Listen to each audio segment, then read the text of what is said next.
안녕하십니까, 이태현입니다. 중국의 집값은 도대체 어느 정도까지 떨어졌는가?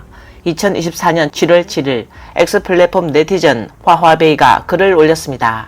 중국의 95개 도시는 이미 허강화하고 주택가격이 극단적으로 하락하고 있습니다.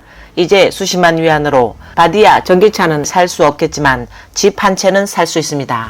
이 게시물에는 집값이 마치 배추값인 양 집을 저렴하게 살 수 있는 도시 목록이 첨부되어 있으며 사진에서 볼 수 있듯이 중국의 랴오닝, 지린, 헤이룽장, 네이멍구, 신장, 간수, 닝샤, 허베이, 산둥, 광둥과 같은 많은 성 및 도시가 목록에 올랐습니다. 여기서 허강화란 몇만 위안만 내면 도시에서 집 한 채를 살 수 있다는 뜻입니다. 이 용어는 2019년 저장성 저우산의 선원 리하이가 헤이룽장성 허강시에서 58,000 위안, 하나 약 1,100만 원으로 77제곱미터의 방 2개짜리 아파트를 샀다는 이야기에서 유래됐습니다. 그 당시 허강시의 평균 집값은 평당 2,177 위안이었고 2019년 저장 저우산 교외의 집값은 평당 12,000 위안, 도심 근처는 평당 2만 위안 정도였습니다. 불과 몇 년 만에 베이징, 선전, 광저우, 상하이와 같은 일선 대도시를 포함한 전국의 전체 부동산 시장은 하락했고 소도시의 집값은 고점 당시의 60%에서 70%까지 떨어졌습니다. 다음 몇 개의 영상은 2024년 3월 공개된 것으로 중국에서 가장 번화한 도시 선전의 집값 하락 실상을 보여줍니다. 특히 2020년부터 2021년 사이에는 바다 앞 지역의 신규 아파트는 분양 시작과 동시에 매진되곤 했습니다. 바다 앞 개념의 중고 아파트도 큰 인기를 끌었으며 예를 들어 노드자머우 가든의 당시 최고 단가는 평당 17만 위안까지 올라갔습니다. 영상을 통해 알 수 있듯이 2021년 2월 선전 첸하이의 집값은 역대 최고점에 달했으며 92제곱미터의 방 3개 아파트는 총 거래 가격이 1,186만 위안, 하나 약 22억 5,344만원, 평당 12만 8천 위안, 하나 약 2,432만원에 달했습니다. 그러나 2022년 2월부터 평당 7만 9천 위안으로 떨어졌고 2023년 2월에는 104제곱미터 방 3개 아파트가 평당 6만 2천 위안에 거래됐습니다.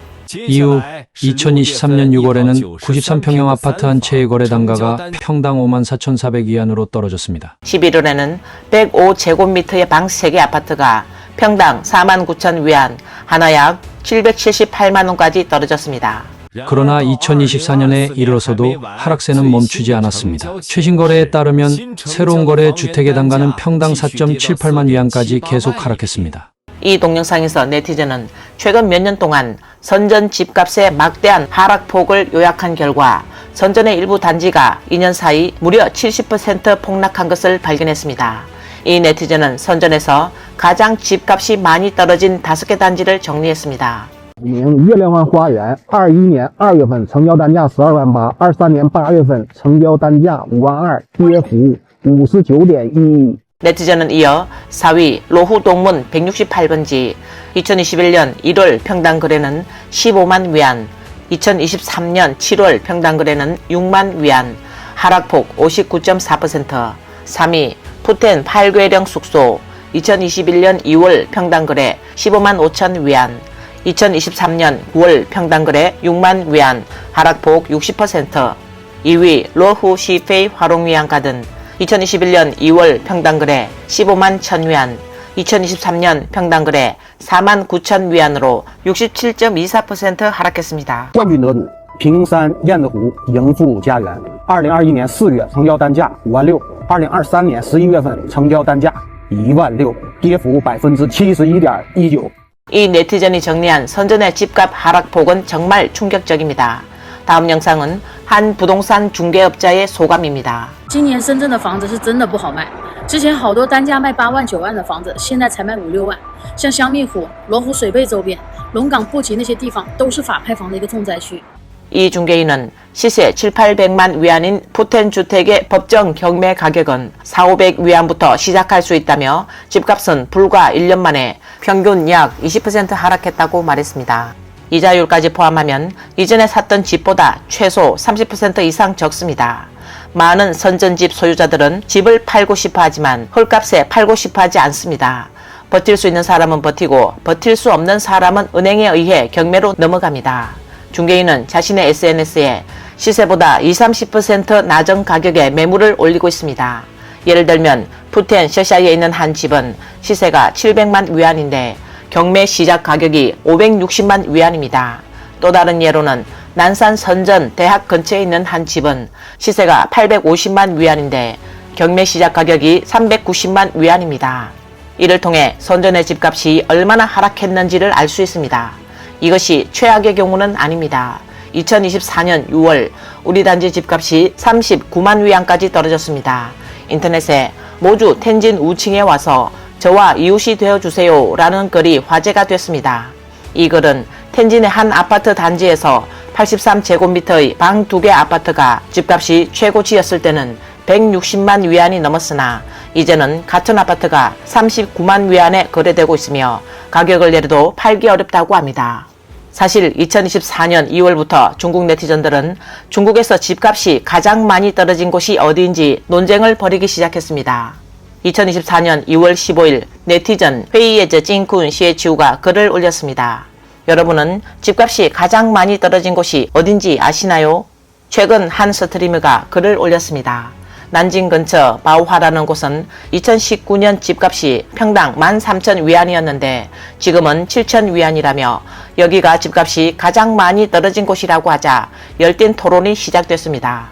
허베이의 한 네티즌은 허베이 화이라이에서 집을 샀을 때 평당 18,000 위안이었는데 지금은 2,300 위안입니다. 누가 집 대출을 갚아주기만 하면 집을 무료로 드립니다. 라고 말했습니다. 곧바로 또 다른 네티즌이 댓글을 달았습니다. 광둥 후이저우의 실리 인탄에는 평당 18,000 위안이었는데 지금은 2,000 위안입니다. 처음 180만 위안에 산 집이 이제는 80만 위안에 판다고 해도 살 사람이 없습니다. 이 글은 집 대출을 갚아주기만 하면 집을 무료로 드립니다. 라는 내용을 담고 있으며 다음 여성도 영상에서 이 주제를 언급했습니다.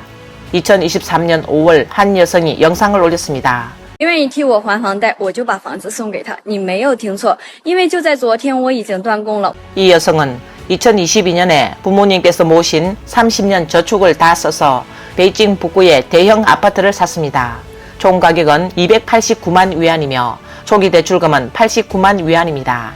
그녀는 당시 대출 이자는 5.8%였는데 지금은 4.1%로 이자가 80만 위안의 차이가 났습니다. 1年多的时间，我赔了163万。我不知道163万对于你们来说意味着什么，但是对于我来说，我感觉天都要塌下来了。 이 영상은 베이징 시민이 대출을 중단한 후의 결과를 보여줍니다. 이 여성 네티즌은 베이징에서 가장 비참한 사람은 옌자오에서 대출을 받아 집을 산 사람들이라고 말했습니다. 제 친구는 2017년에 높은 이율로 대출을 받아 옌자오에 있는 방 3개짜리 아파트를 430만 위안에 구입했습니다. 그는 130만 위안을 선불금으로 내고 300만 위안을 대출받아 30년 만기 대출을 시작했습니다. 매달 1만 7천 위안을 상환하며 4년이 지났습니다. 그런데 그는 깜짝 놀랐습니다. 당시 430만 위안에 산 그 집의 현재 시세가 200만 위안 밖에 되지 않아 가격이 반토막이 난 것을 발견한 것입니다. 네티즌은 그녀의 친구가 대출을 중단하기로 했지만 대출을 중단한 첫 달에 이미 연체 10일이라는 문자를 받았고 두 번째 달에는 연체 40일이라는 통보를 받았으며 세 번째 달에는 연체 70일이라는 통보를 받았습니다. 3개월 후 은행에서 전화가 와 대출금을 갚을 수 있는지 물어봅니다. 7개월 후 중국 우체국에서 법원 통지서를 받게 되며 재판이 열리고 최대 2개월 이내에 판결이 내려집니다. 집을 넘기지 않으면 6개월 후 집행국에서 경매를 진행하게 됩니다. 그의 집은 시가 80% 가격인 160만 위안의 경매로 넘어갔습니다. 원래 갚아야 했던 금액 300만 위안일 때 대출 상환을 중단했는데 이 기간 이자와 소송 비용 등으로 갚을 돈이 400만 위안이 됐습니다. 집을 팔려고 은행에 160만 위안을 갚아도 빚이 240만 위안이 남게 됩니다. 2024년 6월 인터넷에 퍼진 영상은 한 가정이 170만 위안에 산 집을 89만 위안에 팔아 거의 절반의 손실을 본 것을 보여줍니다. 70万买了，赚这么多钱，别哭了，回老家吧。没法给你过了。 이 부부는 집을 팔고 난 후 매우 침울해했습니다. 네티즌들은 공산당이 무너지지 않는 한 이혼해도 나아지지 않을 것이다 라고 댓글을 남겼고, 또 다른 네티즌은 억울함에는 근원이 있고 빚에는 주인이 있다. 이 경우 정부가 책임을 져야 한다 라고 말했습니다. 이 영상은 한 건물의 많은 소유주들이 저가로 양도한다 라는 빨간 현수막을 걸어놓은 장면이 보입니다. 앞의 이해 씨는 집을 산 시민들의 고충을 보여주며 이 영상 속 은행 직원은 달인의 집값이 더 이상 떨어지면 안 된다고 말합니다. 대출로 집을 산 사람들은 더 이상 버틸 수 없을 것입니다. 现在银行的坏账率、逾期率都超过你们的想象啊，那数字都不敢看。 2024년 7월 12일 네티즌 샤오덴바오는 글을 올렸습니다. 와, 은행 직원이 놀라서 외칩니다. 너무 심각하네요. 전국 각지에서 대출 중단 건수가 너무 많아서 믿을 수 없을 정도입니다. 그러나 아무도 진실을 말할 수 없습니다. 은행은 고객과 소통하며 해결책을 찾기 위해 최선을 다합니다. 대출을 몇 년간 동결하는 것이 경매로 가는 것보다 낫습니다. 오늘날의 주택시장 경매 상황은 집이 팔려도 은행의 경제적 손실을 메우지 못합니다. 부동산 시장이 계속 요동치면 많은 사람들의 초기 자금과 저축이 순식간에 사라집니다. 너무 마음이 아픕니다. 몇 년 전 열광적으로 집을 산 사람들의 고통을 생각해보면 아래 네티즌의 말이 하나의 교훈이 될 수도 있습니다. 짜비엔코 수용소 사건은 지식이 운명을 결정하지 않는다는 것을 보여주었고, 명나라 거상 선완산의 이야기는 부가 명을 결정하지 않는다는 것을 보여주었습니다. 중공 부주석이었던 린베오 사망 사건은 권력이 운명을 결정하지 않는다는 것을 보여주었고, 유명 작가 장아이링이 중국을 떠난 것은 인식이 운명을 결정한다는 것을 보여주었습니다. 중국 경제학자 우중래는 중국의 중산층은 아직 성숙하지 않아 자신들의 근본적인 이익이 어디에 있는지 알지 못합니다. 집 한 채를 갖고 고급 차를 타고 아내와 아이들이 잘 지내면 된다고 생각합니다. 실제로 사회가 완벽하지 않으면 개인의 미래도 보장되지 않습니다. 라고 말했습니다. 중국 국가통계국의 최신 데이터에 따르면 2024년 상반기 부동산 투자는 전년 대비 10.1% 감소했으며 주택 판매 면적도 19.0% 감소했습니다. 2024년 첫 5개월 동안 감소폭은 20.3%에 달했습니다. 2024년 7월 15일 로이터 통신은 2024년 6월 중국의 신규 주택 가격이 2015년 이후 9년 만에 가장 빠른 속도로 하락했으며 부동산 판매와 투자도 급격히 감소했다고 보도했습니다. 중국 당국이 추가 부양책을 내놨지만 타격을 입은 부동산 산업은 여전히 회복되지 않고 있습니다. 2021년부터 흥다 등 대형 중국 개발업체들이 잇따라 채무 불이행에 빠지면서 많은 건설 현장이 방치되어 주택이 완공되지 못하고 부도 건물로 변했습니다. 부동산 시장도 점점 침체되기 시작했습니다. 부동산 부진은 중국 경제뿐만 아니라 중국인들의 재산에도 큰 타격을 주고 있습니다. 많은 중국 가정의 재산 중 상당 부분이 부동산에 투자되어 있기 때문입니다.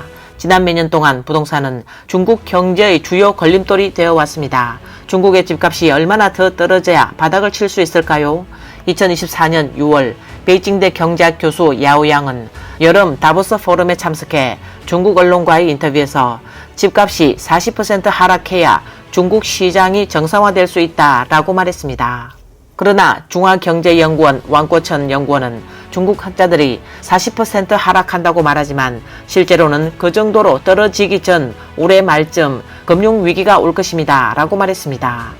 왕꼬천 연구원은 해외 중국어 매체와의 인터뷰에서 중국 부동산 시장이 전체적으로 침체되면 중국 경제도 계속 공전할 것입니다. 공전 상태에서는 중국 정부의 재정도 점점 더 부족해질 것입니다. 재정이 부족해지면 중국 정부는 부동산 문제를 해결하기 어려워질 것입니다. 현재 중국 경제는 이미 악순환에 빠져 있습니다. 라고 말했습니다. 이번 영상은 여기까지입니다. 시청해 주셔서 감사합니다.